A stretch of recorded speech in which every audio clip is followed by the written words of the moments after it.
Welcome to Reputation Revolution. This is the podcast where we help individuals like you to establish your voice in the marketplace, enhance the credibility of that voice, extend the reach of your story and your message, and finally, extract value from your efforts in building a meaningful personal brand that's both recognized and respected. Now, on with the show.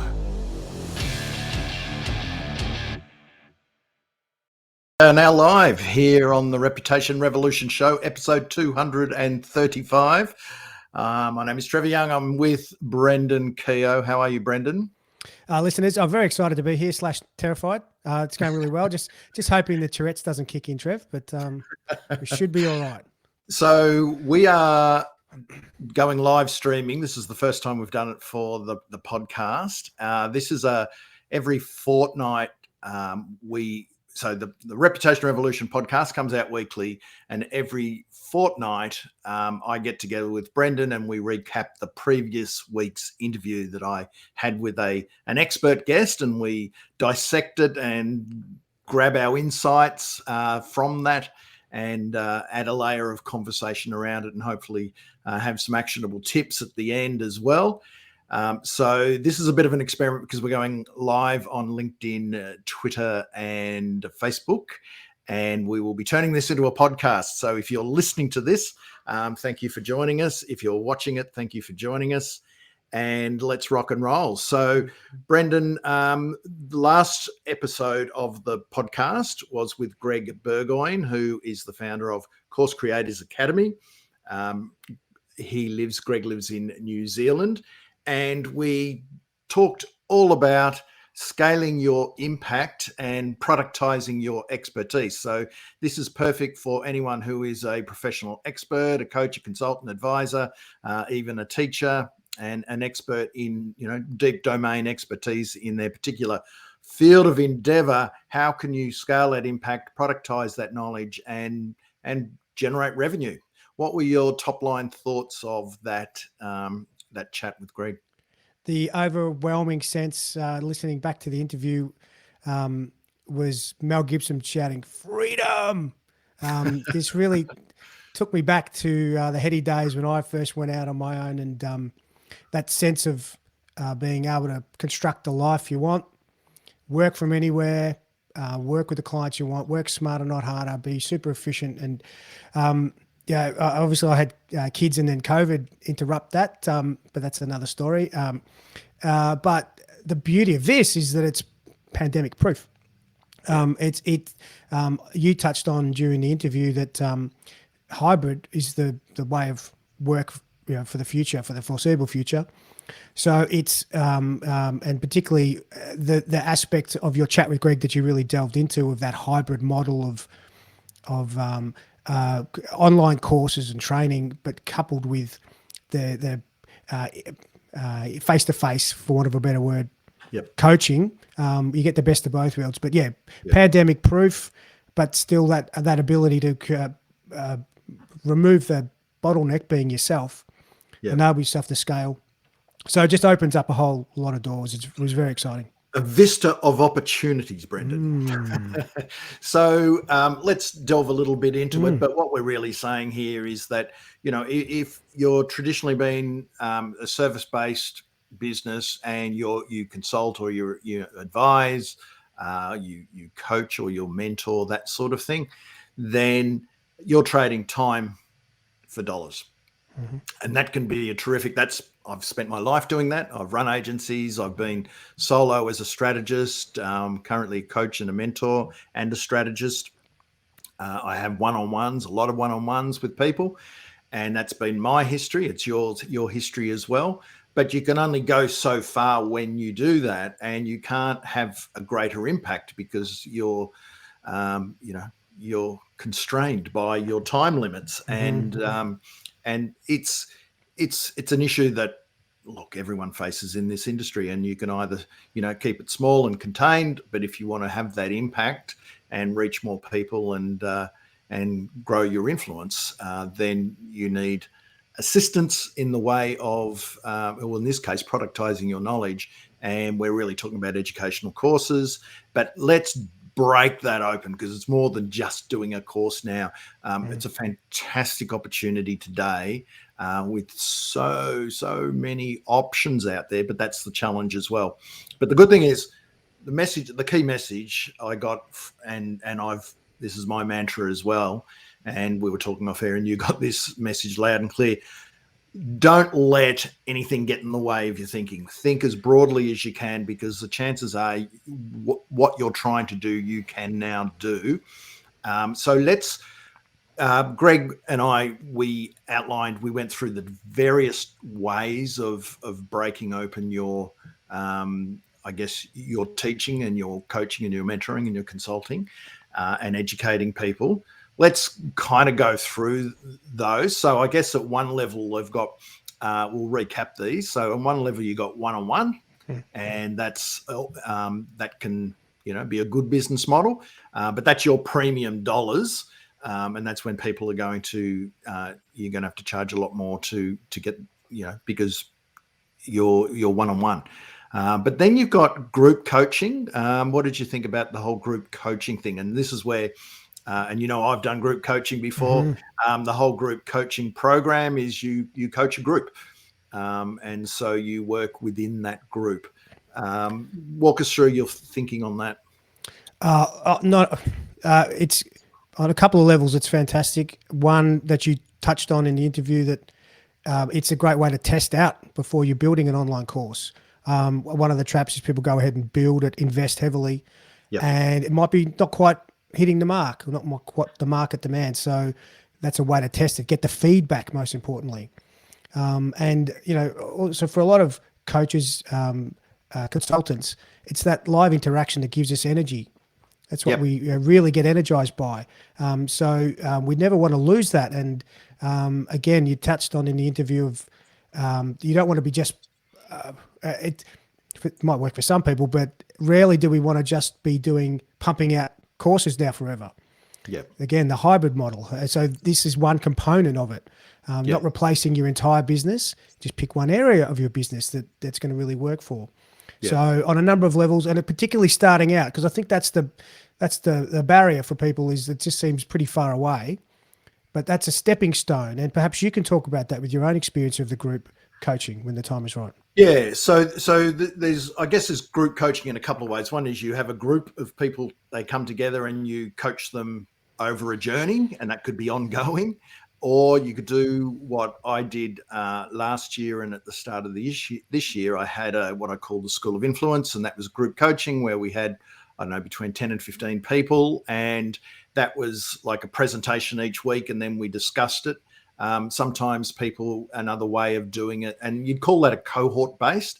So they come in at the start and they go through, say, a 6, 10, 12 week period. You determine the period, however long you think you can get, people will get that transformation. But I think that when we talk cohort-based courses, and this is kind of wrapped up with the group coaching model, is that you can have so the way I did it, I had a presentation each week, and then we discussed it and picked it apart, and people had homework. So you could do it that way, or you can actually have a kind of like a self-paced course, or the course is there, and you can either drip it out each week for 8 weeks, or people can, all you can eat. They can take the whole, all the content all in one hit. And then every week or every fortnight, you have a Zoom call where you may have a theme that you go over that week, or you have a Q&A. So there's that side of things. And that's a really good way. And yes, I validated, because I've now recently launched the Credible Authority Academy, and going through those 2 group coaching programs and taking that is I validated the idea, got feedback, got testimonials, so I can launch into that next side of things. So there's a lot involved in creating a course, and the last thing you want to do is just go to all this effort and getting the filming done and all of that, and do this beautiful course, and no one's really interested in the idea. So that's a real big message we got from Greg. And can I ask, Trevor, on behalf of the listeners, did you create the School of Influence, that coaching cohort, with the view of the online program? Was that always the vision? Yeah, it was. I wanted to, just see if the ideas were landing. Clearly, people came into the course, so that was good, or into the program, and I took everything back from that. And the idea was to go into the academy, and for the Credible Authority Academy, I've started with a simple masterclass. Introductory price of $47 because I want people to get a feel for what is the Credible Authority method, and that's my framework for teaching how to build a sustainable professional personal brand. So I've got another layer outside of that, which will become a membership, which we'll talk about memberships in a tick, and also potentially an accelerator program for those who want to really take action. So again, there's so many different ways. And I think the challenge I had was, and what Greg helps people go through is what's right for you, what's right for the people you're trying to help and to serve, and how that, how can you unwrap all of that? Again, for the listeners, how much deviation was there from that original School of Influence on cohort to the course? How much did you find you changed the content, or did you need to, or did it just kind of refine your delivery so that come the time of creating the course, it was pretty schmick? Yeah, well, I haven't created the actual course. I did a program, and there was kind of like a course within that, I guess, coaching program. What I've since done is a masterclass, which is condensed training, and that's just 5 videos.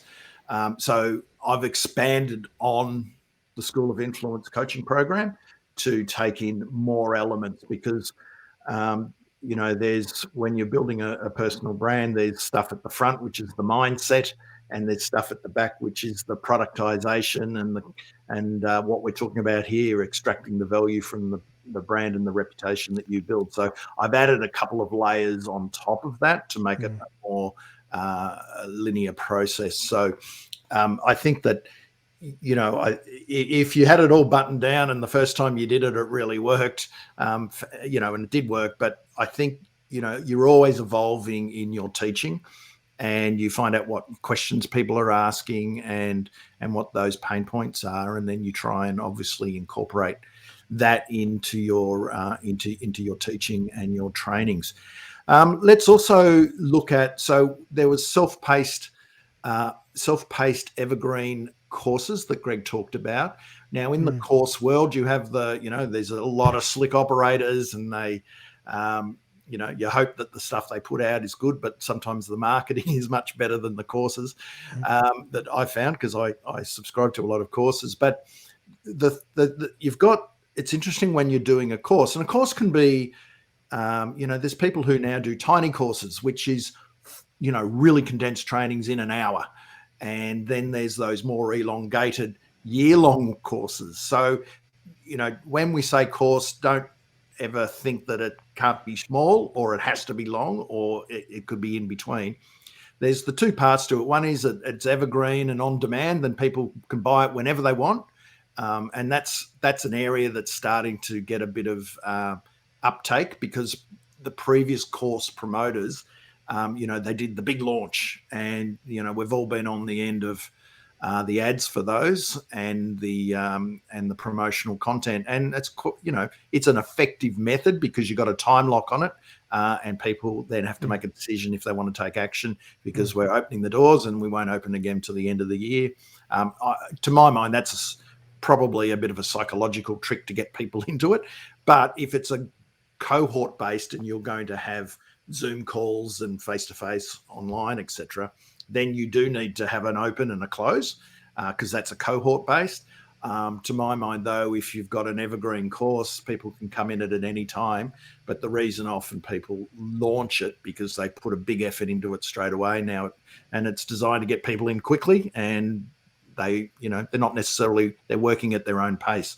So I'm seeing less of the launches now and more of this evergreen stuff. So it just means you've got running that business all year round. We talked about a number of the platforms to deliver this. what did you think about the amount of platforms out there? I've gone through the research, and I've had a couple of missteps along the way, which I'll explain in a minute. But mate, there's a lot of technology out there, which can be overwhelming for sure. But what did you think when you heard that part about all the different elements? Did your head blow up? Yeah, it is pretty intense, the number of options, and that's where hearing from you, someone who's been through it, tap into Greg's expertise is super helpful. You can obviously avoid a lot of the wasted time and effort. And I think it sort of boils down to that DIY versus all-in-one. You know, if you think of it that way, just that, I think Greg conveyed the benefits of that all-in-one platform, even though it's more upfront. You save money in the long run, bolting on all these other features that you might need as you grow and develop. So, it would take a bit of research. Would you have an idea how long you had to research it to sort of?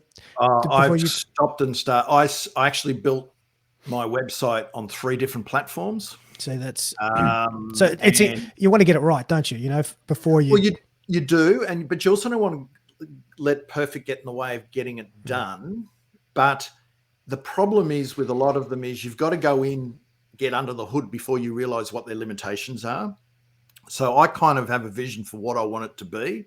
And I was finding that I was retrofitting the business model to try and fit the platform, which was crazy. So let's talk a bit about the platforms.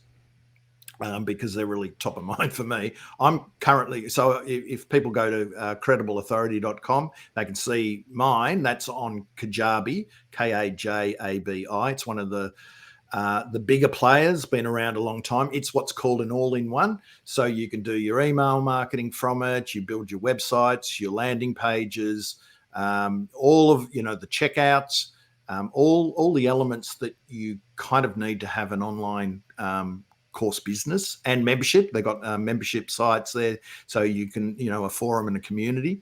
So that was what I was looking for, the community aspect, because there are some places that have got great online communities, but they're an online community first, and you just happen to be able to put some courses in. But let's just break those down then. So the all-in-ones is Kajabi, and Podia is a much cheaper version. I started on Podia, but I found that it had limitations in terms of the doing the website. Changing fonts and things was a little hard. So if that was going to be hard, then I don't know what was going to be like down the track. And that's fine. That was just me. I know people and I'm on courses on Podia, and it looks pretty good in the back end. So if you want the all-in-one package, I think a Kajabi or a Podia. Kajabi is a little bit more sophisticated, but you pay for it. Podia is a very good one as well, but has some limitations in the website stuff. And then you have ones, the 2 granddaddies of just courses really are Thinkific and Teachable. There are others, but they're the 2 big ones. And if you just want to put a course out there, whether it's a small or a tiny course or even quite a big one with videos and downloads and everything, they are fantastic. They've got everything that you need there. So Thinkific and Teachable, and I know a lot of people gravitate towards those. But if you wanted to then have an online community or a membership site attached to it, then you're probably going to have to go to something like Mighty Networks, which is a veteran of that space, and they now offer courses. You can do courses. And then there's one called Circle, circle.so, and that's a really, really, really good online community forum, but it's not the course side of things. So although eventually they'll probably get to that, but they do integrate with Teachable. So you're there. That was my idea of, I'm going to use those 2 together. I also tried one called, it was called 10X Pro. Now it's called Kleq, Kleq. I think it's actually based in Australia. It was not as good with the courses. It was better for the membership stuff. So that's the journey that I've gone through. I'm happy with Kajabi, but there are some people want to do it on their own site. So that means if they've got a WordPress site, there's many, and some really good WordPress plugins like Access Alley and LearnDash. So there's no shortage of that, but it just means you have to be a little bit more tech savvy in the back end. And as you said at the start, you're going to have to add things like checkouts, and email and all of these elements, because as Greg said, it's not just about creating the courses or the training, it's the selling and marketing. What was your take on all of that? Oh, that was brilliant. With a marketing background myself, the thought of people saying, "What do I have to market this?" And just that distaste that people have, it's understandable, right? I get that sense of don't want to be icky selling or flogging something, but you got to change that mindset, because you need to promote. Of course you do. You got to be. It should be something you're proud of, to tell people this is valuable, and I want to help more people. I want to scale my influence. That's what this is all about. That's what, as Greg said. So you need to change that mindset, turn it around, and this is about telling more people so that more people can benefit from your years of experience, your knowledge. So yeah, you got to change that mindset. Look, I was listening to the interview and just thinking about, for example, a number of my clients who would benefit from doing this, and a lot of the audiobook clients I have who have got either already a program based around their book, or it's their book's been written to feed into a program, to become a program. And the you guys talked about the corporate opportunity. It's such a big space. It's ripe for this and in terms of the time frame in that corporate space too, you just the concept of where Greg has flipped it. So it's not about like how do we turn a 1-day course into a 3-month course, or a 2-day course into 6 months, and really deepen and embed the learning. And that's ripe for a corporate environment in particular. You could see that, and just really embedding the lessons so that it's not just some tick and flick 1-day event, but it's something that really achieves change. Well, a lot of people in work in B2B, they consult to corporates, to the enterprise, whether it's an organization or a company, and they do training, and they do training days. And what Greg was talking about, and I love that thinking, because we often think about to the consumer, who the consumer might run a business, but you're still doing it to the individual, which means you've got to sell a lot of them to generate that revenue. Whereas if you operate in the corporate space, and a lot of people do, yes, you still you can do the face-to-faces and the off-sites and all of that, but you can add this whole layer of interactivity and go deeper in the topic and give them resources. And again, the platforms we've mentioned work really, really well for these. You might do, a half-a-day training, and then they've got 3 months where they have to do homework and watch these videos, and then maybe they have access to it as part of the deal for a year, and then you have a check-in 3 months down the track. So again, it's this flexibility of this, the whole idea of just now going in and doing one training session is pretty obsolete. And I think a lot of the old ways of doing anything like that now are that they're still relevant, but they're becoming more obsolete as we see these plethora of other opportunities open up to us, thanks to all the platforms and technology and the infrastructure underneath it. Well, and our hand has been forced, so things have to be pandemic proof. And so it's almost negligent if you're in this space to not have this behind you, so that you are flexible. It's what the client can choose how they want to consume this content. And that's again, it came through loud and clear in the interview. If you don't want to, this is not about just turning off that face-to-face or that one-on-one or group activity, that coaching element that we often get energized by. That's just, it supplements that. So and in fact, you can then, as you touched on earlier with how you might structure all your various elements, you can then charge more for that one-on-one aspect. So, and that's when you start to pick and choose who the clients you want to work with, which is very exciting, and comes back to that. How do I want to live my life? How can I structure the best life?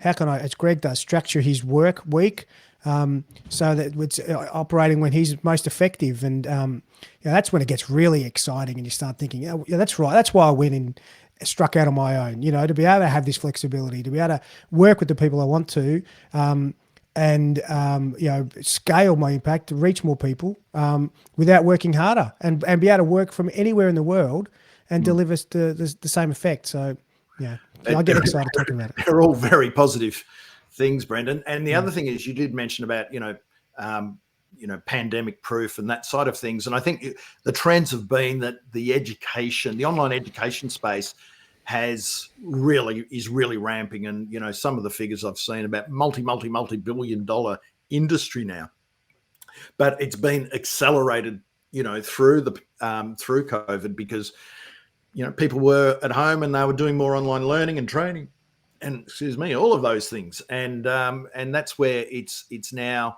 really accelerated, and there probably wouldn't be anyone who's listening or watching who hasn't done a course or hasn't done some training or online coaching or something, been the recipient of it. So it's that to me is it's the trend is your friend. It's really part of that, and it's now what people are expecting. Let's try and tie all this up in a bow. So we're recapping my interview, episode number 234, with a New Zealand based Greg Burgoyne. He runs the Course Creators Academy, and we discussed all the various elements of scaling your impact and productizing your knowledge, and so you can help more people have that impact, and but also, as Brendan just said, lead the life that you want, where you want, when you want.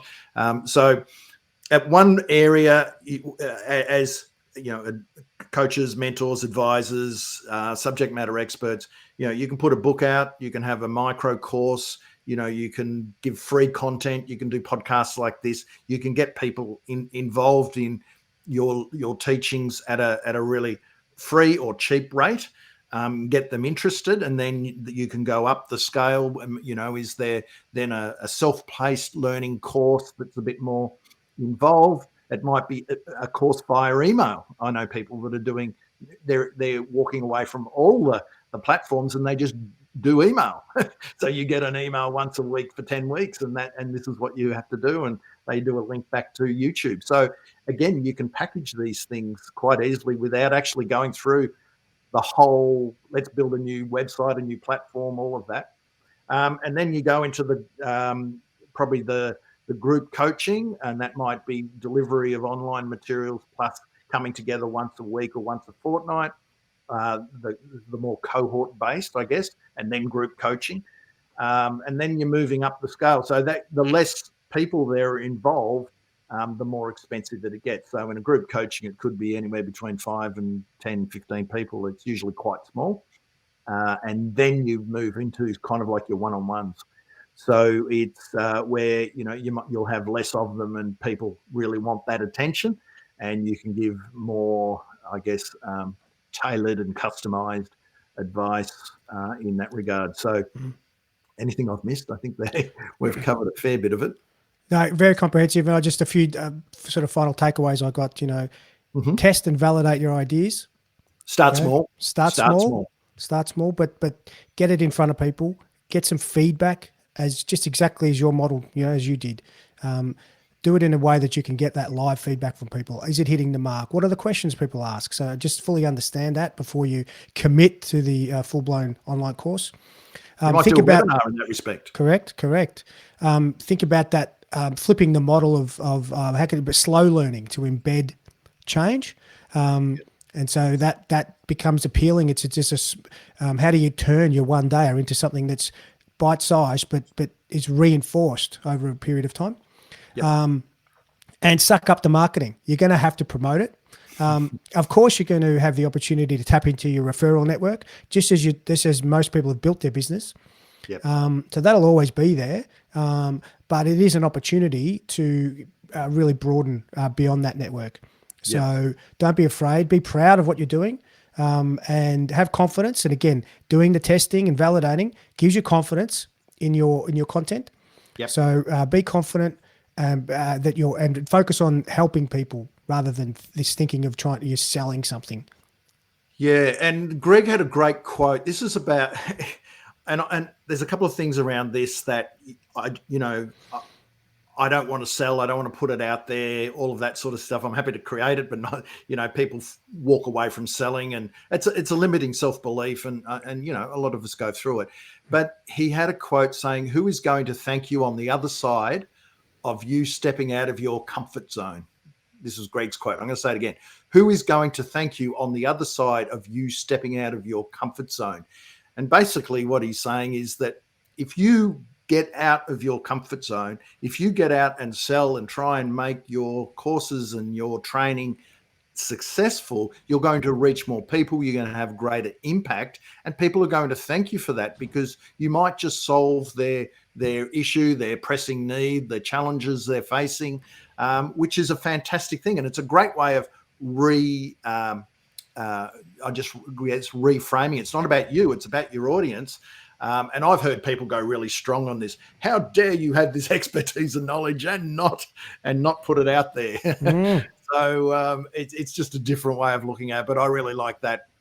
Who's going to benefit the more you put out there and help people, you're going to, there's going to be a lot of people who benefit from that and will thank you for it. So I thought that was telling. And I just want to reinforce the whole notion that if you're in the knowledge business and you're trading time for dollars, and if you love it, that's fantastic. But if it's burning you out, getting you down, it's an ongoing grind, and it can be. I've been there. I know hundreds of people that have gone through this, and it's a good business model. But now you can make it a lot more effective model. I'm not talking either or. You keep consulting, you keep advising, you do your one-on-ones, you do your coaching, but maybe there's a program in there where you help, charge a little less and help 10 people versus one-on-one.